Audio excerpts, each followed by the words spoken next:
UPSC की तरफ से आने वाले किसी भी एप्लीकेशन फॉर्म को फिल करने के लिए आपके पास ओटीआर होना जरूरी है। तो ओटीआर कैसे करना है इस वीडियो में आपको बताया जाने वाला है। चलिए वीडियो को शुरू करते हैं। वीडियो को शुरू करने के पहले आपसे छोटी सी रिक्वेस्ट है कि चैनल पे नए हैं तो चैनल को सब्सक्राइब कर लें, बेल आइकन प्रेस कर दें, जिससे आपको ऐसे ही अपडेट्स मिलते रहें। अब आपको हम लेके चलते हैं यूपीएससी की ऑफिशियल वेबसाइट पर। आप देख सकते हैं हम लोग यूपीएससी की ऑफिशियल वेबसाइट पर आ चुके हैं। यहाँ पर आपको काफी सारे ऑप्शन के बीच में या फिर यूं कह लीजिए कि आखिरी में आपको एक ऑप्शन मिल जाएगा one time registration for examination. आपको यहाँ पर एक बार क्लिक करना होगा। क्लिक करते ही आप ओटीआर के पेज पे पहुंच जाएंगे, जहां पर आपको लॉगिन करने के लिए नीचे ऑप्शन मिल जाएगा। तो अगर आप पहले से रजिस्टर्ड हैं तो यहाँ पर आपको लॉगिन करना होता है, लेकिन हम लोग मान के चल रहे हैं कि आप यूपीएससी के फ्रेश कैंडिडेट हैं जो कि पहली बार एग्जामिनेशन फॉर्म को फिल करने के लिए अपने ओटीआर को बना रहा है। तो यहाँ पर आपको सबसे पहली बार के लिए न्यू रजिस्ट्रेशन पे एक बार क्लिक करना है। चलिए यहाँ पे क्लिक करके आपको दिखाते हैं और एक फ्रेश रजिस्ट्रेशन करके आपको पूरा प्रोसेस दिखाते हैं। तो यहाँ पे आपको न्यू रजिस्ट्रेशन पे क्लिक कर देना है। ऐसा करते ही आपके सामने रजिस्ट्रेशन का फॉर्म ओपन हो जाएगा, जिसमें आपकी बेसिक डिटेल मांगी जाएगी। अब यहाँ पर स्क्रॉल डाउन कर रहे हैं तो आप देख सकते हैं सबसे पहले आपसे आपका नाम मांगा जा रहा है, जो की यहाँ पे लिखा हुआ है एज पर क्लास 10th। तो आपको अपने हाई स्कूल मार्कशीट के हिसाब से यहाँ पर अपने नेम को टाइप कर देना है। जिस तरीके से आपका मैट्रिकुलेशन हाई स्कूल में आपका नाम लिखा हुआ था उस तरीके से आपको यहाँ पर नेम टाइप कर देना है।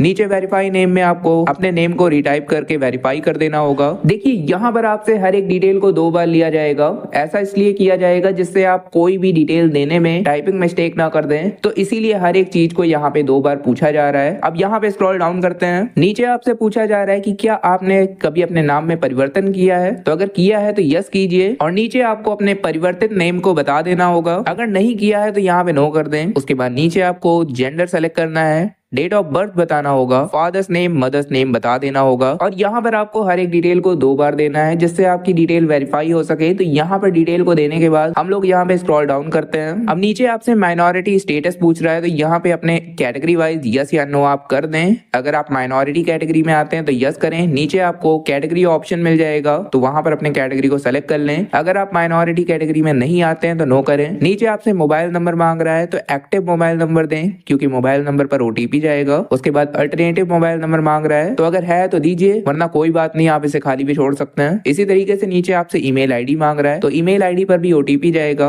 तो अपने सही ईमेल आईडी को यहाँ पे टाइप कर दें। उसके बाद नीचे आपसे अल्टरनेटिव ईमेल आईडी पूछा जा रहा है, तो अगर है तो दे सकते हैं, अन्यथा आप इसे भी खाली छोड़ सकते हैं। नीचे आपसे क्लास 10th का एग्जामिनेशन रोल नंबर पूछा जा रहा है, तो यहाँ पर आप टाइप कर दें। उसके बाद नीचे आपसे सिक्योरिटी क्वेश्चन 1 और 2 पूछा जाता है, जिसमें आपको एक लिस्ट आ जाती है। तो अपने हिसाब से कोई भी सिक्योरिटी क्वेश्चन आप सेलेक्ट करें और उसका आंसर आपको दे देना है। दोनों ही क्वेश्चन के आंसर को आपको दे देने होंगे। ये क्वेश्चन इसलिए होता है जिससे अगर आप कभी अपना पासवर्ड भूल जाएं और आपको पासवर्ड फॉरगेट करना है, लेकिन आपके पास मोबाइल नंबर और ईमेल आईडी दोनों ही नहीं है फ्यूचर में, और आप पासवर्ड फॉरगेट नहीं कर पा रहे हैं, तो आप इस क्वेश्चन की मदद से बिना ओटीपी के अपने पासवर्ड को फॉरगेट कर पाएंगे। तो इसीलिए सिक्योरिटी क्वेश्चन एंड आंसर को आपको अच्छे तरीके से सेलेक्ट करना है और सही सही आंसर टाइप कर देना है, जिससे आपको आंसर लाइफ टाइम याद रहे। उसके बाद नीचे आपको स्क्रॉल डाउन करना है और कैप्चा फिल करने के बाद सबमिट कर देना होगा। ऐसा करते ही आपके सामने एक न्यू पेज आ जाएगा, जिसमें आपको दी गई हर एक डिटेल वापस से प्रीव्यू के लिए दिखाई जाएगी। तो अपनी डिटेल को अच्छे तरीके से देखें। कोई भी गलती रहता है तो नीचे आपको अपडेट के ऑप्शन पे क्लिक करके डिटेल को सही कर लेना होगा, और अगर कोई भी गलती नहीं रहता है, हर एक डिटेल सही है, तो आई एग्री पे क्लिक कर देना है आपको। ऐसा करते ही एक न्यू पेज ओपन हो जाएगा आपके सामने, जिसमें आपको अपने मोबाइल नंबर और ईमेल आईडी को वेरीफाई करने के लिए ओटीपी देना है। ये ओटीपी आपके मोबाइल नंबर और ईमेल आईडी पर चला जाएगा, जो कि आपने रजिस्ट्रेशन टाइम में दिया था। तो दोनों ही ओटीपी को यहाँ पे देने के बाद आपको वेरीफाई ओटीपी कर देना है। ऐसा करते ही आपका ओटीआर रजिस्ट्रेशन कंप्लीट हो जाएगा और आपका जो ओटीआर नंबर है वो आपके रजिस्टर्ड ईमेल आईडी पर सेंड करवा दिया जाएगा। अब यहाँ पर आपको लॉगिन करना होगा। तो लॉगिन करने के लिए आपको 3 ऑप्शन मिलते हैं, ईमेल आईडी, मोबाइल नंबर और ओटीआर आईडी। अगर आप ईमेल आईडी से लॉगिन करते हैं तो आपको ईमेल पर एक ओटीपी भेजा जाता है, जिसकी मदद से आप लॉगिन कर पाएंगे।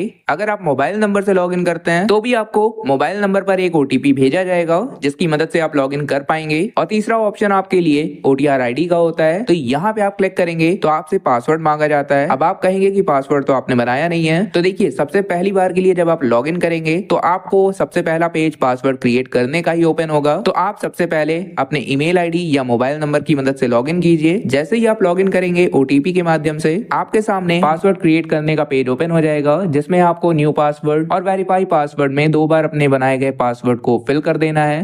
और सबमिट कर देना है, आपका पासवर्ड क्रिएट हो जाता है। अभी के लिए मैं पासवर्ड क्रिएट करके आपको नहीं दिखा पा रहा हूँ क्योंकि पासवर्ड वाला पेज स्क्रीन रिकॉर्डिंग नहीं हो पाया। उसके बाद जब भी आपका पासवर्ड क्रिएट हो जाएगा, आप वापस से एप्लीकेंट लॉगिन पेज पर आने के बाद तीसरे वाले ऑप्शन OTR ID की मदद से अपना OTR ID जो कि आपको जीमेल पर मिल गया है और आपको अपना पासवर्ड जो कि आपने खुद बनाया है यहाँ पे देने के बाद आसानी से लॉगिन कर पाएंगे। चलिए यहाँ पर हम लॉगिन करके दिखाते हैं। तो यहाँ पे मैंने OTR नंबर और पासवर्ड फिल कर दिया, नीचे दिया गया कैप्चा हमें फिल करना है और लॉगिन कर लेना है। ऐसा करते ही आपके सामने इंस्ट्रक्शन का पेज आ जाएगा। यहाँ पर आपको साइड में ऑप्शन मिलने हैं काफी सारे, जिसमें आपको अपनी personal information, address information, photo and sign upload, educational information, document upload और भी कई सारे इन्फॉर्मेशन आपको देने होते हैं। तो यहाँ पर अभी आप देख सकते हैं कि ये एक फ्रेश कैंडिडेट का OTR था जिसमें कोई भी डिटेल फिल नहीं है। तो यहाँ पर आपको हर एक डिटेल कंप्लीट कर देना है। तो यहाँ पे सबसे पहले पर्सनल इन्फॉर्मेशन पे एक बार क्लिक करते हैं। तो यहाँ पर आप देख सकते हैं कि OTR प्रोफाइल में रजिस्ट्रेशन टाइम में जितनी डिटेल आपने दिया था पहले से ही फिल है। नीचे हम लोग स्क्रॉल डाउन करते हैं तो यहाँ पर आपको कुछ डिटेल देना है, जैसे कि नेशनैलिटी बताना है,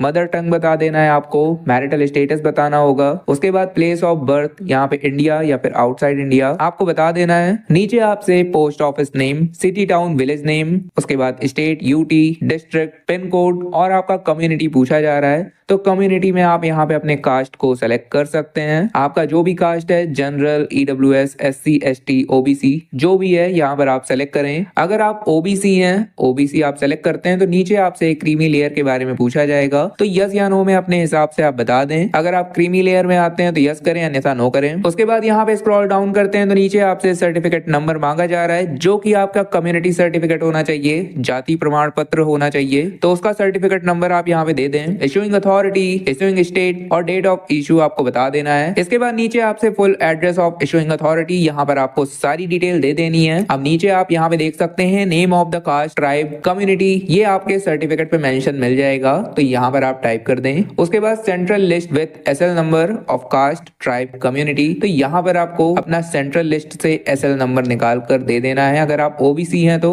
ये सारी डिटेल आपको आपके कास्ट सर्टिफिकेट पे मिल जाता है, तो वहां से देखें और यहाँ पे टाइप कर दें। अब यहाँ पे स्क्रॉल डाउन करते हैं तो नीचे आपसे PWBD कैंडिडेट के बारे में पूछ रहा है। तो अगर आप डिसेबल कैंडिडेट हैं तो यहाँ पे आप यस करें। नीचे आपसे पूछा जा रहा है कि क्या आप 40% या उसके ऊपर डिसेबल हैं, तो अगर हैं तो यस करें, अन्यथा नो करें। बाकी अगर आप डिसेबल हैं तो नीचे आपको certificate number, issuing authority, issuing state, date of issue, full address of issuing authority, यहाँ पर आपको हर एक डिटेल को दे देना है। ये आपके डिसेबल सर्टिफिकेट पे मेंशन रहेगा, तो हर एक डिटेल को वहां से देखें और यहाँ पे आपको टाइप कर देना है। तो फिलहाल के लिए PWD कैंडिडेट पे मैं यहाँ पे नो कर रहा हूँ। उसके बाद नीचे आपसे फोटो आइडेंटिटी कार्ड के रूप में कोई एक आइडेंटिटी कार्ड आपको यहाँ पे सेलेक्ट कर लेना होता है। काफी सारे ऑप्शन आपको मिल जाते हैं। नीचे आपको नोट लिखा मिल जाएगा, school ID card only for NDA and NA, तो आप यहाँ पे कोई भी एक आइडेंटिटी सेलेक्ट करें। नीचे आपको आइडेंटिटी कार्ड नंबर दे देना होगा। उसके बाद नीचे आपसे पूछा जा रहा है कि क्या आपको पहले कभी UPSC द्वारा आयोजित परीक्षा में PWBD उम्मीदवार के रूप में रखा गया है, तो यहाँ पे आप अपने हिसाब से यस या नो में आंसर दे सकते हैं। बाकी अगर आप यस करते हैं तो नीचे आपको रोल नंबर वगैरह देना होगा, कौन सा एग्जाम आपने दिया था वो बताना होगा, किस साल आपने एग्जाम दिया था वो आपको बताना होगा और ऐड कर देना होगा। बाकी नीचे आपको अपनी सभी डिटेल दे देनी होगी, डिसेबिलिटी वाला और एग्जाम वाला। तो फिलहाल के लिए मैं यहाँ पे नो कर रहा हूँ। अब उसके बाद नीचे आपसे पूछा जा रहा है कि do you want to make available your personal information for accessing job opportunity, तो यहाँ पे आप यस या नो अपने हिसाब से कर दें। इसके बाद नीचे आपको चेक बॉक्स पे चेक करना है और सेव कर देना है। आपकी पर्सनल इन्फॉर्मेशन सेव हो जाएगी। उसके बाद आपको साइड में एड्रेस इन्फॉर्मेशन पे क्लिक कर देना होगा। ऐसा करते ही आप एड्रेस इन्फॉर्मेशन के पेज पे पहुंच जाएंगे, जहां पर आपसे आपके एड्रेस की डिटेल लिया जाएगा, जिसमें आपको house number, apartment number, building, street, village, यहाँ पर आपको अपने एड्रेस को टाइप कर देना है। जिस तरीके से आपके आधार कार्ड के पीछे एड्रेस है, तो आप अपने एड्रेस को टाइप करें। पोस्ट ऑफिस नेम आपको नीचे बताना है, लेकिन ध्यान रहे स्पेशल कैरेक्टर और नंबर आप यहाँ पे यूज नहीं कर सकते हैं। इसके बाद आपसे सिटी नेम पूछा जा रहा है, तो सिटी नेम बता दें। स्टेट सेलेक्ट कर लेना है, डिस्ट्रिक्ट बताना है, नीचे आपको पिन कोड दे देना होगा और एरिया कोड और फोन नंबर आप यहाँ पे दे सकते हैं। बाकी नहीं देने का इच्छा है तो आप नहीं भी दे सकते हैं। नीचे आपसे फैक्स नंबर पूछा जा रहा है तो अगर है तो दीजिए, वरना इसको खाली छोड़ दीजिए। चेक बॉक्स पे चेक कीजिए और सेव कर दीजिए। इसके बाद ये भी डिटेल आपका सेव हो जाएगा। हम लोग अब फोटो एंड साइन अपलोड पे क्लिक करते हैं तो आप देख सकते हैं कि ऊपर का 2 स्टेप हम लोगों को ग्रीन टिक मिल चुका है और हम लोग फोटो एंड साइन अपलोड पे आ चुके हैं। पहले नंबर पे यहाँ पे फोटोग्राफ है, नीचे आपको अपलोड करने के लिए चूज फाइल का ऑप्शन मिला हुआ है। लेकिन फाइल को अपलोड करने के पहले नीचे इंस्ट्रक्शन को अच्छे तरीके से देखते हैं और आपको फाइल का डेमो दिखाते हैं, कैसे आपको बनाना है, क्या क्या करना है, हर एक चीज बताएंगे। तो ध्यानपूर्वक वीडियो को देखिए। तो यहाँ पे स्क्रॉल डाउन करते हैं, नीचे आप देख सकते हैं कि आपको नोट 1 से नोट 4 तक अलग अलग लाइन में इंस्ट्रक्शन बताया गया है। नीचे आपको डेमो के लिए फोटो भी दिखाया गया है कि कौन सी फोटो एक्सेप्टेबल है और कौन सी नॉन एक्सेप्टेबल है। तो यहाँ पर आप देख सकते हैं कि स्कैन फोटोग्राफ जो होना चाहिए वो फॉर्मेट जेपीजी होना चाहिए। डायमेंशन की बात करें तो आप अपने फोटोग्राफ को 550 इंटू 550 के पिक्सल में बना सकते हैं। कहने का मतलब है 550 इंटू 550 आपका विथ हाइट दोनों हो सकता है। साथ ही साथ यहाँ पर बताया गया है कि 1000 इंटू 1000 में भी आप बना सकते हैं, दोनों ही यहाँ पे एक्सेप्टेबल है। साइज की बात करें तो 300 मैक्सिमम होना चाहिए और मिनिमम 20 केबी होना चाहिए। कहने का मतलब है 20 केबी से कम आपकी फाइल की साइज नहीं हो सकती है और 300 केबी के ऊपर आपको अपने फाइल की साइज को नहीं रखना है। 20 से 300 के बीच में आपकी फाइल साइज रहेगी तो आसानी से आपका फाइल अपलोड हो जाएगा। तीसरे नंबर पे लिखा हुआ है कि आपका जो फाइल है वो 10 दिन से पुराना नहीं होना चाहिए। जिस दिन आप फॉर्म फिल कर रहे हैं, याद रखिएगा, जिस दिन आप फॉर्म फिल कर रहे हैं उससे ठीक 10 दिन पुराना नहीं होना चाहिए। और आपके फोटो के नीचे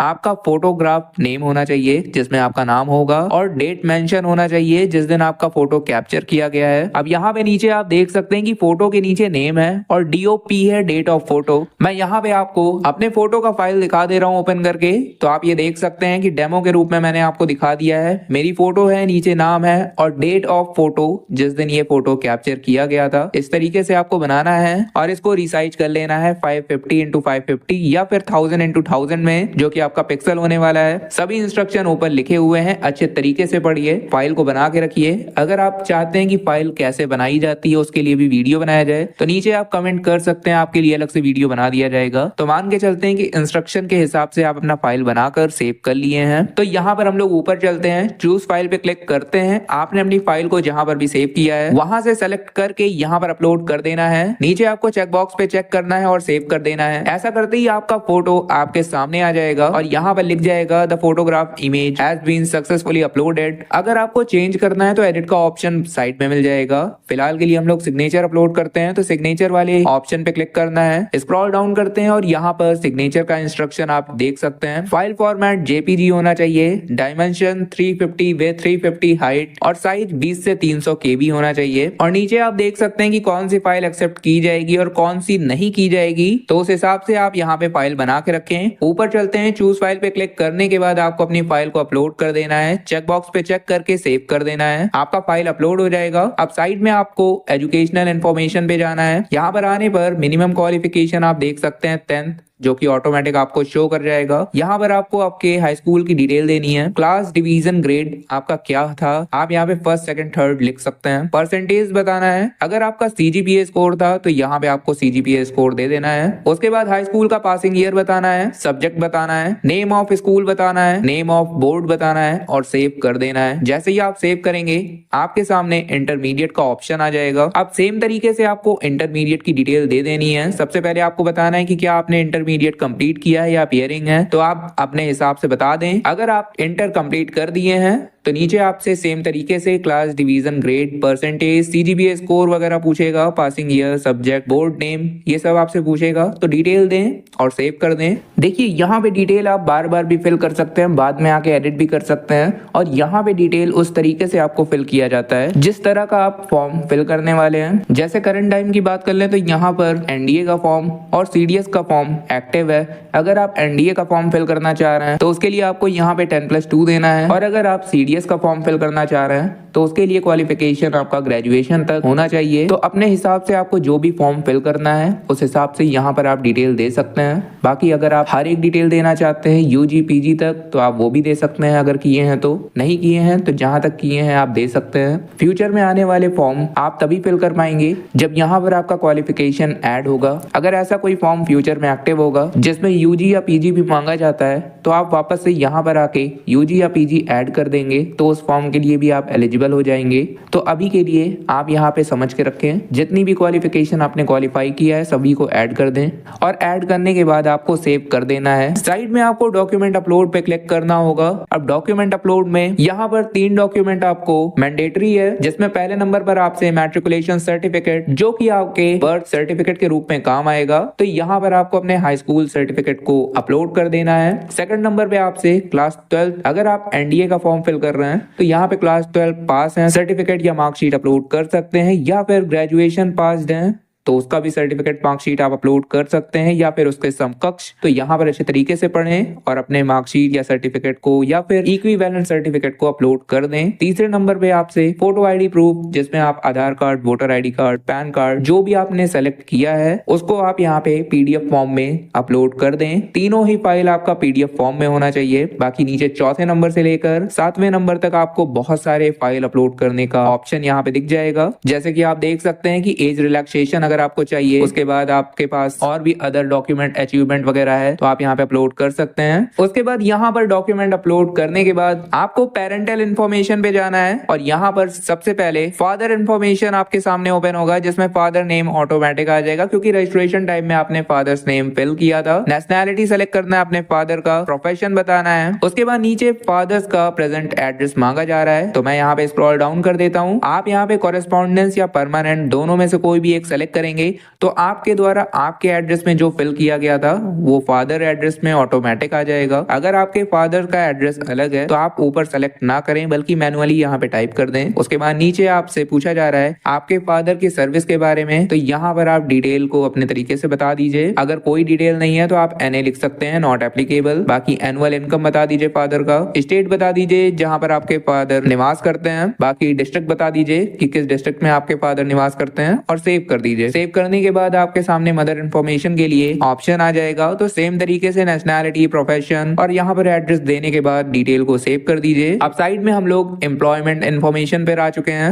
आप देख सकते हैं कि पेरेंटल इन्फॉर्मेशन भी यहाँ पे ग्रीन टिक आ चुका है। तो यहाँ पर आने के बाद आपसे पूछा जा रहा है कि क्या आप प्रेजेंट टाइम में एम्प्लॉयमेंट में हैं या नहीं है, तो नॉट एम्प्लॉयड आप कर सकते हैं। अगर आप हैं तो आप बता दीजिए। बाकी यहाँ पे have you been ever employed, यहाँ पे आपसे यस या नो में आंसर देना है। अगर यस करते हैं तो डिटेल देना होगा, वरना आप नो कर दीजिए। उसके बाद have you been ever self employed, तो यस या नो में आपको यहाँ पे अपने हिसाब से आंसर देना है। तो आप अपने हिसाब से यस या नो कर दीजिए और सेव कर दीजिए। उसके बाद साइड में हम लोग यूपीएससी एग्जामिनेशन इन्फॉर्मेशन पे चलते हैं। आपसे यहाँ पे काफी डिटेल लिया जाएगा कि क्या आप यूपीएससी एग्जाम में कभी डिबेयर किए गए हैं, तो यस या नो में आपको अपना आंसर देना है। सेकंड में आपसे पूछा जा रहा है कि आप यूपीएससी एग्जाम में अपीयर हुए हैं या नहीं हुए हैं प्रीवियस एग्जाम में या फिर कभी भी, तो यस या नो में आप अपने आंसर को दीजिए। और उसके बाद तीसरे नंबर पे आपसे पूछा जा रहा है have you ever accepted allocation to a service post on the basis of civil services examination, तो यहाँ पर आप अपने हिसाब से यस या नो में आंसर कर दीजिए। बाकी यहाँ पर सेव कर देते हैं। ये भी आपको ग्रीन टिक हो जाएगा और आप पहुंच जाएंगे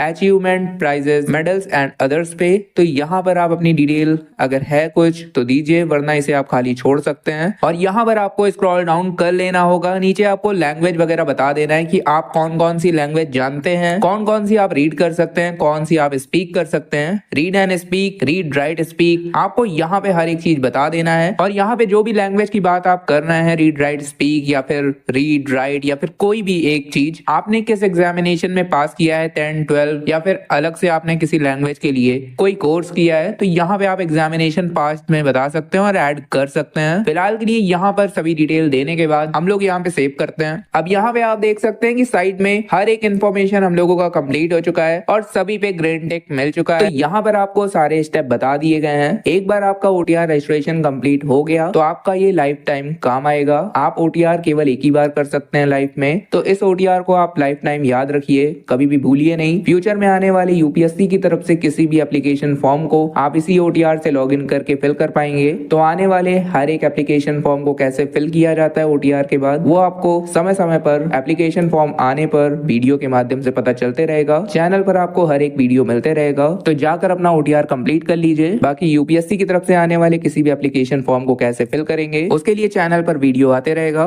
उस वीडियो के इंस्टेंट नोटिफिकेशन को पाने के लिए चैनल को सब्सक्राइब करना ना भूलें और बेल आइकन प्रेस कर दें। आज के लिए इस वीडियो में बस इतना ही। अगर आपको OTR करने में कोई प्रॉब्लम आ रही है या फिर कोई भी डाउट रह गया है तो नीचे आप कमेंट कर सकते हैं, आपका रिप्लाई मिल जाएगा। आपके हर एक डाउट को क्लियर किया जाएगा। आज के लिए इस वीडियो में बस इतना ही। जल्द मिलते हैं किसी नए टॉपिक के साथ। तब तक के लिए इस वीडियो को लाइक करें और चैनल पर नए हो तो चैनल को सब्सक्राइब करना ना भूलें। धन्यवाद।